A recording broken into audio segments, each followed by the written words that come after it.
इस हवाले से आज वज़ीर आला सिंध के जो मुशीर हैं मुर्ज़ाबाब, उन्होंने तफसीलात बताई कि सिंध में कितने बेड हैं, कितने वेंटिलेटर हैं, कितने अस्पताल हैं जो कि इस वक्त मौजूद हैं। सूबाई सिंध के अंदर 169 ऐसे हॉस्पिटल हैं, 169 ऐसे छोटे बड़े हॉस्पिटल्स हैं। यहाँ पर छोटी या बड़ी आइसोलेशन फैसिलिटी हमने इस्टेब्लिश की है। 169 7,399 आइसोलेशन बेड्स हैं सूबाई सिंध में हमारे पास। 103 हमारे पास हाई डिपेंडेंसी यूनिट की फैसिलिटी है और 207 हमारे पास आईसीयू बेड्स हैं।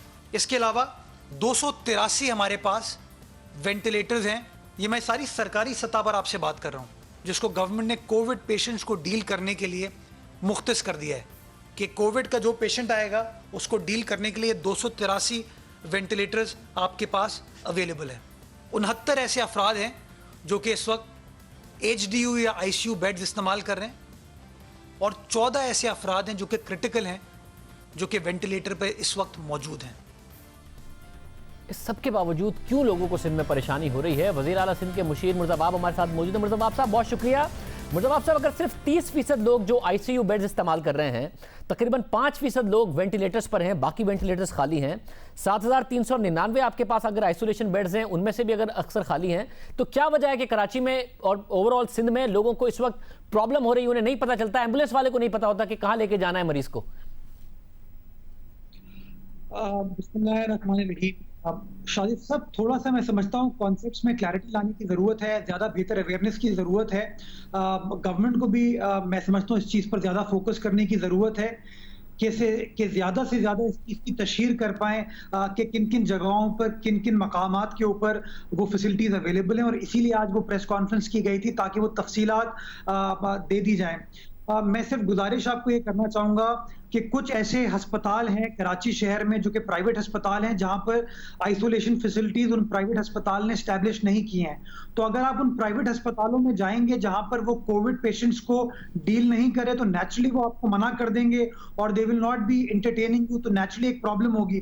तो इसलिए आज वो तमाम तफसीलात मैंने बताई थी कि कौन कौन से हमारे टर्शरी केयर हॉस्पिटल्स हैं जहां पर ये तमाम फैसिलिटीज अवेलेबल हैं, एचडी यूनिट्स अवेलेबल हैं, आईसीयू बेड्स अवेलेबल हैं या वेंटिलेटर अवेलेबल है। ज्यादातर लोगों का जो रश है शादिब साहब, वो एक प्राइवेट अस्पताल की तरफ ज्यादा लोगों की प्रेफरेंस होती है, और नेचुरली वो प्राइवेट अस्पताल इस वक्त चोक हो चुका है, उसके अंदर कंप्लीट उसके बेड्स जेर इस्तेमाल है, तो नेचुरली वो केटर नहीं कर पा रहा। तो इसलिए जो बाकी अस्पताल हैं उनको फोकस करने की जरूरत है। उन तमाम अस्पतालों की डिटेल्स मैंने सुबह अपनी प्रेस कॉन्फ्रेंस में शेयर की थी। मुझे बताएगा, मुझे साथ में बताएगा, आपने कहा कि चोक हो चुका है, तो ये यानी कि अगर आईसीयू बेड्स और वेंटिलेटर वाले जो हैं वो अगर अभी फुल कैपेसिटी पर नहीं भी इस्तेमाल हो रहे हैं, आप कह रहे हैं जो नॉर्मल बेड हैं वो उस वक्त चोक हो चुके हैं, उनमें बहुत ज्यादा मरीज आ गए हैं? नहीं, मैं आपको मिसाल देता हूँ शादिब। अगर कोई प्राइवेट अस्पताल या कोई सरकारी अस्पताल जिसके अंदर उसने अपनी आइसोलेशन फैसिलिटी को 10 बेड्स पर मुश्तमिल किया है, जिसमें उसके पास 10 वेंटिलेटर हैं, अगर उसके पास 10 पेशेंट आ गए हैं ऑलरेडी और 10 पेशेंट्स इस वक्त जेरे इलाज हैं, तो नेचुरली वो 11वां पेशेंट को एंटरटेन नहीं कर सकता। वो जो 11वां पेशेंट है उसको किसी और अस्पताल जाना होगा। अब प्रॉब्लम ये हो रही है कि ज्यादातर लोगों की जो डिमांड है वो चाहते हैं कि उस प्राइवेट अस्पताल में वो चले जाएं। तो ये थोड़ी सी प्रॉब्लम हमें आ रही है। जो पब्लिक सेक्टर हमारे अस्पताल हैं उसके अंदर आज भी जगह अवेलेबल है, वेंटिलेटर्स अवेलेबल है, मुझे अगर कुछ बड़े अस्पतालों के आप नाम ले दें मुर्जा कि भाई आप यहां जाएं, अगर आपको शिकायत हो रही है, आपको फौरी तौर पर आप सस्पेक्ट कर रहे हैं कि आपको कोरोना है, तो कहां जाएं? और अगर आप टेस्ट करा चुके हैं, घर में आइसोलेशन में थे और अचानक आपकी तबीयत खराब हुई है बहुत ज्यादा, तो आप कहां जाएं? शादी साहब, एक तो मैं इसकी मालूमात के लिए 3 नंबर जो सिंध गवर्नमेंट ने इशू किए, अगर मैं आपके प्रोग्राम के तवज्जुह से वो दोहरा दूं, 99204452, 99206565, 031601111712। ये 3 हेल्पलाइन नंबर सिंध गवर्नमेंट की हेल्थ डिपार्टमेंट ने इशू किए हैं, जहां पर अगर आपको कोई तफसीलात चाहिए अस्पतालों के हवाले से तो आप इन नंबर से रुजू करके तफसीलात हासिल कर सकते हैं। जहां तक आइसोलेशन फैसिलिटी का ताल्लुक है, जो अस्पताल कराची शहर में जहां पर ये फैसिलिटी अवेलेबल है, सिविल अस्पताल कराची है, SIUT है, लियारी जनरल हॉस्पिटल है, डाउ यूनिवर्सिटी ओजा कैंपस है, JPMC है, जिना अस्पताल है, इंडस हॉस्पिटल है, आगा खान हॉस्पिटल है, जियाउद्दीन हॉस्पिटल है। इसके अलावा एक्सपो सेंटर पे जो हमारा 1200 बेड्स पर मुश्तमिल आइसोलेशन फील्ड हॉस्पिटल है, वहां वो जा सकते हैं। गडाप टाउन में इंडस हॉस्पिटल को हमने एक आइसोलेशन फैसिलिटी दी हुई है और एक हमने दुम्बा गोट में इंडस हॉस्पिटल को मैनेज करने के लिए आइसोलेशन फैसिलिटी को स्टैब्लिश किया हुआ है। तो ये वो तमाम मकामात हैं जहां पर आइसोलेशन फैसिलिटी स्टैब्लिश्ड है, तमाम फैसिलिटीज यहाँ पर मौजूद है। लेकिन नेचुरली यहाँ पर पेशेंट ज्यादातर कोशिश ये करते हैं कि वो किसी प्राइवेट अस्पताल जाएं, तो उसकी वजह से थोड़ा सा हमें दिक्कत हो रही है नंबर्स में। मतलब मैंने आपको बताया। ठीक है, मैं प्रोड्यूसर साहब से रिक्वेस्ट भी करता हूं कि जो आपने नंबर्स बताए हैं वो जरा स्क्रीन पर थोड़ी देर में फ्लैश भी कर दें ताकि आवाम को पता हो। यानी कि ये हो सकता है कि आप जब घर से निकल रहे हो तो इन नंबर्स पर कॉल करें और वो आपको बता देंगे कि कौन सा अस्पताल में आपको नहीं जाना चाहिए, भर गया है, किस अस्पताल में आप जाएं, या कोई ऑनलाइन कोई ऐप हो, या फिर कम से कम एम्बुलेंस वाले को पता हो, वो भी साथ ले लेके ना घूम रहा हो। और लोग प्राइवेट की बजाय पहले पता कर लें कि उन्हें कहाँ जाना चाहिए, कहाँ पर फैसिलिटी मौजूद है उनके लिए। ये बात आपकी बिल्कुल दुरुस्त है। और अगर आप डॉक्टर फुरकान के केस के हवाले को स्पेसिफिकली देखते हैं तो डॉक्टर फुरकान के केस के अंदर भी थोड़ी सी मैं समझता हूँ मिसमैनेजमेंट हुई with regards to taking him to a particular hospital.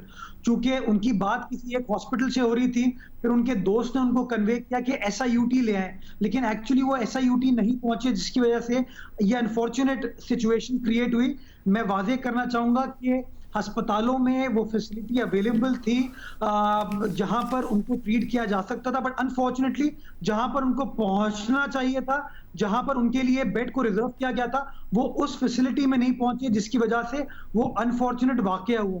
दूसरा, शादिब साहब, मैं आवाम की अगेन अवेयरनेस के लिए बताना चाहूंगा कि सिंध गवर्नमेंट का टारगेट ये है कि अगर आपको सिम्टम्स हैं तो आप हमसे रुजू करें, आप किसी अस्पताल या लेबोरेटरी ना जाएं, आप हेल्थ डिपार्टमेंट से रुजू करें। हमारी टीम आपके घर आएगी, आपका टेस्ट लेगी और टेस्ट के बाद आपकी जो रिपोर्ट होगी वो आपके साथ शेयर करी जाएगी। उसकी बुनियादी वजह शादिब ये है, जब आप अनअवेयर हैं कि आप पॉजिटिव हैं नेगेटिव और आप खुदा ना खास्ता अपने घर से बाहर निकलते हैं, आप किसी अस्पताल जाते हैं, आप पब्लिक ट्रांसपोर्ट इस्तेमाल करते हैं या कोई और फैसिलिटी इस्तेमाल करते हैं, तो ये पॉसिबिलिटी है कि आप इस वायरस को ट्रांसमिट कर सकते हैं। तो हमारी रिक्वेस्ट तमाम शहरियों से ये है कि जो शख्स ये समझता है कि उसको इसके सिम्टम्स हैं, उसको ये टेस्ट हो सकता है, पॉजिटिव हो सकता है, तो हमारे नंबर्स पर हमसे रुजू करें, हमारी टीम उनके पास से आएगी। ये आम बात है। मुझे बताइएगा, अब जाहिर है कल चारों वज़राए आला से राय ली जाएगी ट्रेन ऑपरेशन, ओवरऑल लॉकडाउन नरम या ख़त्म करने के हवाले से। सिंध हुकूमत, जो वफाकी हुकूमत ने फैसला किया है और काबीना ने आज फैसला कर लिया है, सिंध हुकूमत उसके साथ ही जाएगी या उसके अगेंस्ट जाएगी? देखिए शादिब साहब, मैं समझता हूं कि आप सब जो रोज टीवी पर बात करते हैं, जो जमीनी हकायक देख रहे हैं, इवन फेडरल गवर्नमेंट, वो इस बात का उनको एहसास है, वो खुद अप्रिशिएट करते हैं इस बात को कि नंबर्स जिस एतबार से बढ़ रहे हैं, सिचुएशन खतरनाक बहुत जल्द हो सकती है। और आपने खुद मुवाजना दिया कि पिछले 3 से 4 रोज में कितनी तेजी से नंबर्स में पाकिस्तान भर में इजाफा हुआ है। आपने खुद ये बताया कि जहां जहां गवर्नमेंट ने रिलैक्सेशन दी, वहां पर लोगों का एक हुजूम था, लोगों ने डिसिप्लिन को फॉलो नहीं किया, SOPs को फॉलो नहीं किया। नादरा की मिसाल आपने दी, बैंक्स की मिसाल आपके सामने है, आपके सामने एहसास सेंटर्स के अंदर जो पैसे दिए जा रहे थे। तो मैं समझता हूँ जरूरत इस बात की है कि जो भी आप खोलने की तरफ जाएं, पहले हमें कोशिश ये करनी है कि हम शहरियों के अंदर ये अवेयरनेस क्रिएट करें, ये एहसास डेवलप करें कि हुकूमत जो उनको तलकीन कर रही है सोशल डिस्टेंसिंग की या एहतियाती तदाबीर एक्सेप्ट करने की, ये उनके बेहतरीन मफाद में। वो तो कर लिया ना, इतने दिन से आवाम से अपील की गई है, अगर आवाम नहीं कर रहे उसकी पासदारी, मुख्तलिफ ममालिक में अगर चीजें खोली भी गई हैं तो मास्क पहनने के ऊपर चीन से लेके दूसरे ममालिक में अगर आपने मास्क नहीं पहना होगा तो आप पर जुर्माना लग सकता है। पाकिस्तान में तो बगैर मास्क के लोग घूम रहे हैं, फासला भी नहीं इख्तियार किया हुआ।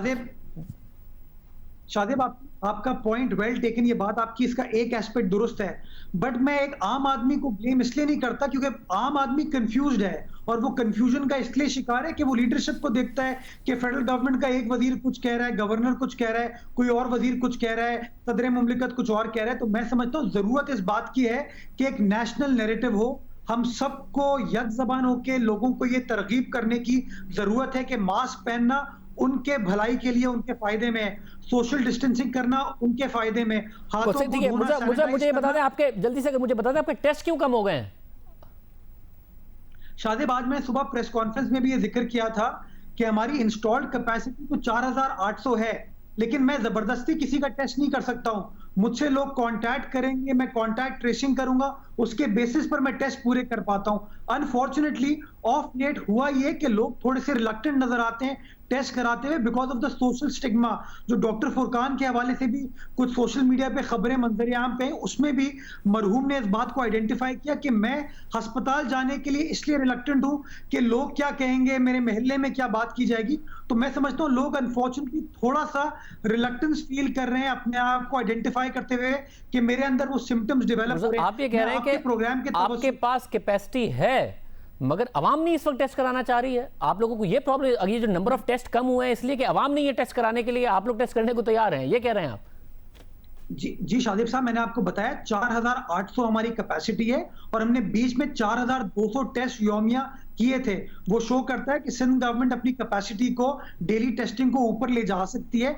बट अनफॉर्चुनेटली पिछले 4-5 रोज में आपने देखा है कि हम 2500 से 3000 के दरमियान रिस्ट्रिक्ट हो गए। उसकी वजह यह है कि उस तेजी के साथ लोग कांटेक्ट नहीं कर रहे हैं, लोग हमें आइडेंटिफाई नहीं कर रहे। मैं एक बार फिर लोगों को अपील करना चाहूंगा कि सिंध गवर्नमेंट जो टेस्ट कर रही है वो फ्री ऑफ कॉस्ट कर रही है, आपके घर पर आके टेस्ट आपका लेती है। आप हमसे कांटेक्ट करें, जल्द से जल्द सिंध गवर्नमेंट की टीम आपके पास आएगी, तमाम प्रोटेक्टिव इक्विपमेंट के साथ आएगी, आपका फ्री ऑफ कॉस्ट टेस्ट करेगी। और अगर खुदा ना खास्ता टेस्ट आपका पॉजिटिव आता है और आपके सिम्टम्स होते हैं तो आपको अकॉर्डिंगली एडवाइस भी किया जाएगा कि आपका फ्यूचर प्लान ऑफ एक्शन क्या होना चाहिए। बहुत शुक्रिया। मुर्जा वहाब इस वक्त हमारे साथ मौजूद थे। अवाम को ये रवैया अपनाना होगा, इस सोशल स्टिग्मा से निकलें कि पड़ोसियों को पता चल गया तो क्या होगा, घर वालों को पता चल गया तो क्या होगा, क्योंकि आप घर वालों का और पड़ोसियों का, और पड़ोसियों को भी ये बात समझने की ज़रूरत है कि आपका ज़्यादा नुकसान होगा अगर एक शख्स आपके डर से इस बात को नहीं बताएगा कि उसे कोरोना वायरस है, या फिर हुकूमत की टेस्टिंग टीम को नहीं बुलाएगा कि अगर मेरे घर पर एक टेस्टिंग टीम आ गई और मोहल्ले वालों ने बाहर देख लिया तो फिर वो डर जाएंगे और हमें कहीं मोहल्ले से निकाल ना दें। इस हवाले से हमने ज़ाती तौर पर कुछ चीज़ों की तहकीक की है, वो मामला हम आपके सामने रखेंगे।